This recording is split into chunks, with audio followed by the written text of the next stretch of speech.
Shooting it raw? Yes. Shooting it raw. Pawprints on the couch. At least this is how they're coming up to me. So it's a photo of, basically it's the book, because you write books, on the top of could be a marble table, beautiful sort of white field. All we see are two arms, hands. One of the arms has the hint of a tattoo by the elbow. The book it says Pawprints, P, and the A is like a paw print of a dog, on the couch. Pawprints on the couch. And behind, so the sofa's facing the camera. And it's very cute because all you see are these like faces, like three dogs and one cat, sort of like, I think it's three dogs and one cat. So doing peekaboo sort of thing through peeking over the back of the couch. Yeah. Yeah. And then there's somebody's glasses. Are these your hands? No, actually they are not. Aha! Are those your glasses? Nope. Okay, great. Is that your book? Something I staged up. Worked out pretty good, didn't it? It's great. Okay, so Pawprints on the Couch, take it away. That is my newest book. It was just released in August, and all of the stories in there are stories of adopted animals or rescued animals. And the stories begin with a picture of the animal. So you don't see a picture of who wrote the story or the author's picture or anything. It's the animal and their story and how they're adopted and what their lives are like. And they're all short reads, about 1,500 words each, but it's an anthology. And it was super fun to put together. And I'm a huge advocate for animals, especially rescuing animals. So adopt, don't shop, and all of that. And I'm a dog lover. Well, I love all animals. But I've always had dogs. So to put this book together and actually get it out there, and it was number one top new release for over a month on Amazon, which was super exciting because none of my other books have done that. Well done. Yeah, and it's still in the top 100. I just checked yesterday just for the heck of it, just for giggles. And it was in 3 different categories. It's like 54, 81, and 23. So we're still in the top 100 after several months. So that's really exciting to me, actually. Yes. Okay. So it's an anthology. So you should ask the world, send me your stories. I assume these are written by other people. I reached out to, there's about 10 other people. I have personally three stories in there. Okay. And I wrote the introduction, and then my dog wrote an extra introduction. And then he has his story, another dog has his story, and then there's a dream story in there.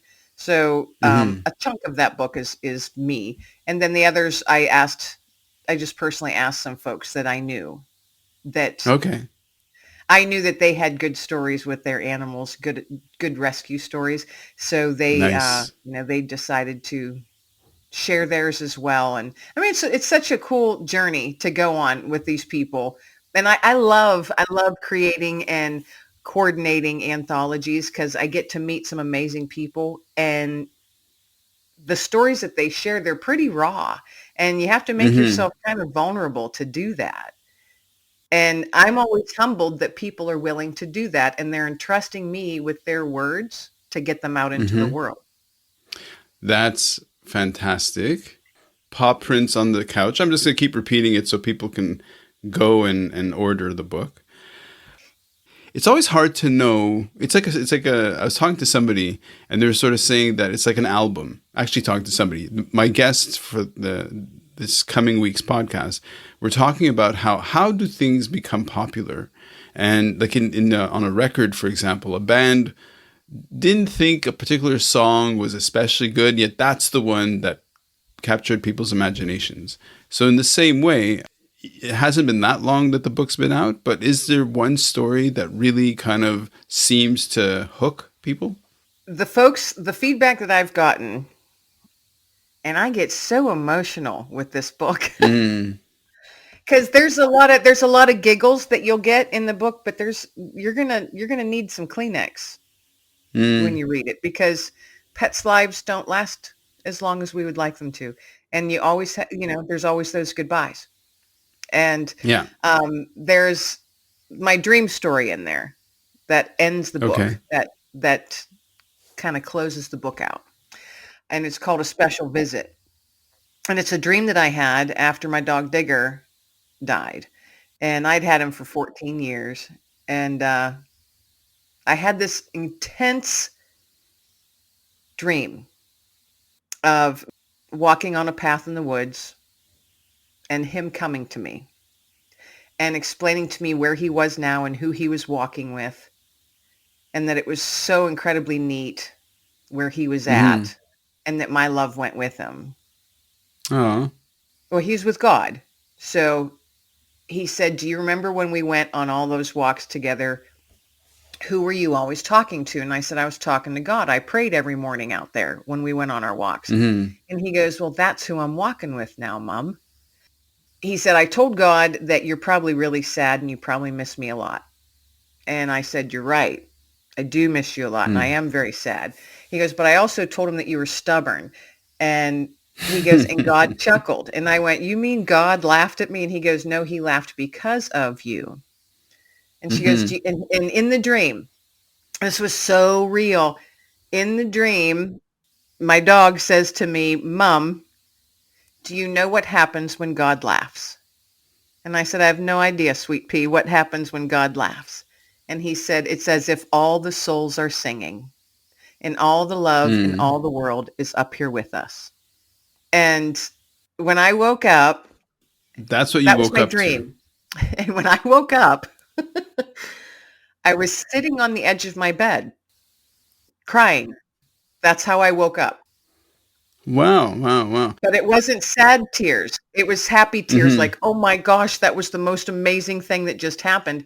And I wrote that down. And then this was years ago. This was almost 8 years ago. So when I was doing Okay. this book, I dug through my notebooks and found that dream, because I'll never forget it. I remember it in great Mm-hmm. detail. But I found that, and that's how I closed out Pawprints on the Couch, with that book. And it seems to be that's the story that people resonate most with, Mm-hmm. because it soothes them. It helps their hurting hearts to know that their pet that they had to say goodbye to is on the most amazing adventure of their life, and so Mm-hmm. very well Mm-hmm. loved and so very well cared for. And we don't have to worry, because their little souls are exactly where they're meant to be. Right. I think for people who don't have haven't had that experience, it's kind of like, well, they can't connect with it. So what I say to you, dear listener, if you're the kind of person who doesn't get it and kind of listening to this and going, "What a bunch of loonies," imagine you're a virgin. Imagine you're a virgin and you've never had sex. And somebody's telling you like, "Oh, sex is amazing. It's amazing. It's the best thing in the world. So fun." And you'd be like, "Yeah, whatever." That's kind of what you're missing out on. It's like, I never would have put it together like that, but that's what an shooting it raw, amazing, shooting it raw. Okay. It's what what popped an in my head. amazing analogy you put together there.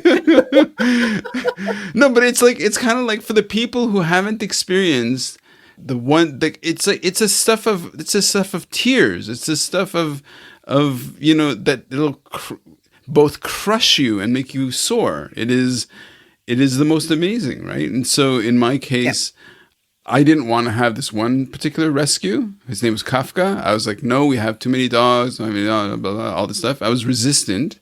And then I never remember my dreams, but I had a dream that I too woke up crying.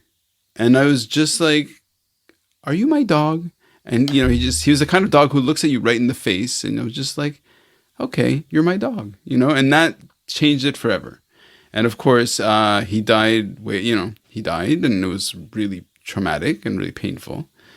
So I think people who've gone through that will definitely connect absolutely to your book. For sure. Yeah, that seems to be the running theme for the feedback that I've gotten, and even the reviews. It's gotten some really heartfelt reviews. Mm-hmm. Mm-hmm. And I'm like, okay, yeah, I was supposed to do this then. Okay, I'm glad I did. Yeah. Pure nugget of hope. I love it. Yes, yes, it is. Well, I think we have to go jump to your next photo.